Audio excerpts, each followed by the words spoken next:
আজকের রথযাত্রা উৎসব বিষয়ে কিছু বলেন। রথযাত্রা বিষ্ণুপ্রিয়া মণিপুরীদের পারম্পরিক লোক উৎসব, যেটা জাতীয় স্তরে পালন করা হয়। একটু আগে আমাদের বিধায়ক মহোদয় যখন বাইরে ছিলেন তখন শুনেছি ওনার করিমগঞ্জ জেলাতে, শ্রীভূমি জেলাতে হয়, কিন্তু চাষারকান্দিয়া যেভাবে হয় সেভাবে অন্য কোথাও হয় না। আমরা জানি ইস্কনে রথ হয় বাবার কিন্তু বিষ্ণুপ্রিয়া মণিপুরীরা যেভাবে শতাব্দীর পর শতাব্দী ধরে এই অনুষ্ঠানটা পালন করে আসছে, সেটা আমাদের পরম্পরায় বহন করছে। এখানে সবচেয়ে বড় ব্যাপারটা হচ্ছে কি, এই রথযাত্রা সব আমরা জানি ভগবান জগন্নাথ কেবলমাত্র একবার প্রথম স্নান যাত্রা হয় একবার, তারপরে প্রথম দিন বেরোন, তারপরে ফিরা উল্টো রথ হয়। আমাদের এই দুটো যাত্রার উল্টো দুটোকে কেন্দ্র করে আমাদের একটা মিলন উৎসব হয়।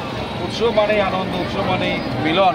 আর এই মিলনের মাধ্যমে বছর বছর ধরে বিষ্ণুপ্রিয়া মণিপুরী সমাজ তাদের যে পরম্পরাগত সবার সাথে মিলে চলার যে একটা আদর্শ, সেটাকে বহন করে নিয়ে আসছে এবং এটাকে কেন্দ্র করে যে সুস্থ সংস্কৃতির চর্চা হচ্ছে।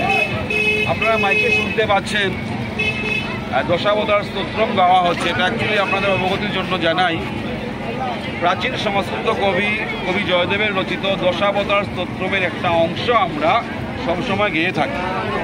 এটাতে বিষ্ণুপ্রিয়া মণিপুরী মশলাটা লাগিয়ে বিষ্ণুপ্রিয়া মণিপুরীকরণ করা হয়েছে। এটা দশাবতার গান, যেই প্রলয় বয়ধি চলে বলে উল্লেখ শুরুতেই আছে, আমার অংশ মানে খেয়াল থাকবে হয়তো। তো এটাকে কেন্দ্র করে আমাদের সংস্কৃতিটা কিন্তু দিন দিন সংস্কৃতির একটা অঙ্গ, একটা অংশ উত্তরোত্তর আমাদের শ্রীবৃদ্ধি পাচ্ছে। এটা আমাদের সবচেয়ে বড় লাভ।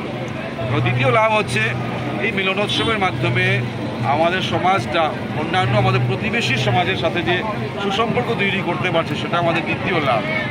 তৃতীয় লাভ হচ্ছে এই উৎসবকে কেন্দ্র করে আমাদের এই প্রজন্মের ছেলে মেয়েদের মধ্যে নিজের ঐতিহ্যবাহী যে পোশাক পরিচ্ছদ আছে, সাজ পোশাক আছে, সেটার ব্যবহার, সেটাকে উন্নীতকরণের যে ব্যাপারটা, সেটা এদের মাথায় খুব ভালো করে ঢুকছে।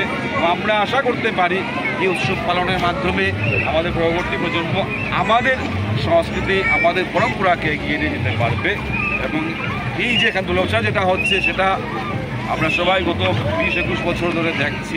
এলাকাতে একটা সুন্দর সৌহার্দ্যময় একটা পরিবেশ তৈরি করেছে। এটা সবারই কৃতিত্ব প্রাপ্য। কমিটি সহ আমার এখানকার যে কসমোপলিটন এলাকার প্রত্যেকটা সম্প্রদায়ের মানুষ আমাদেরকে মন প্রাণ খুলে সাহায্য করছে। প্রশাসন সাহায্য করেছে আমাদেরকে গতবার থেকে, অনেক আগে থেকে বিধায়ক মহোদয়, অন্যান্য জনপ্রতিনিধিরাও তাদের যথাসাধ্য আমাদের সহযোগিতা করে যাচ্ছেন। সবাইকে অজস্র ধন্যবাদ। আগামীতে এই উৎসবটা আরও সুন্দর হোক আপনাদের সবার সহযোগিতায়। আমরা একটা কথা বলেছি, সহযোগিতা আমারও করবেন বলে কথা দিয়েছেন বিধায়ক মহোদয়। আগামীবার আরও সুন্দর করব। এভাবে আমাদের জাতীয় লোক উৎসব যেটা, সেটা এভাবে যেন প্রবহমান কাল ধরে চলতে থাকে, সেই কামনা করছি সবাইকে।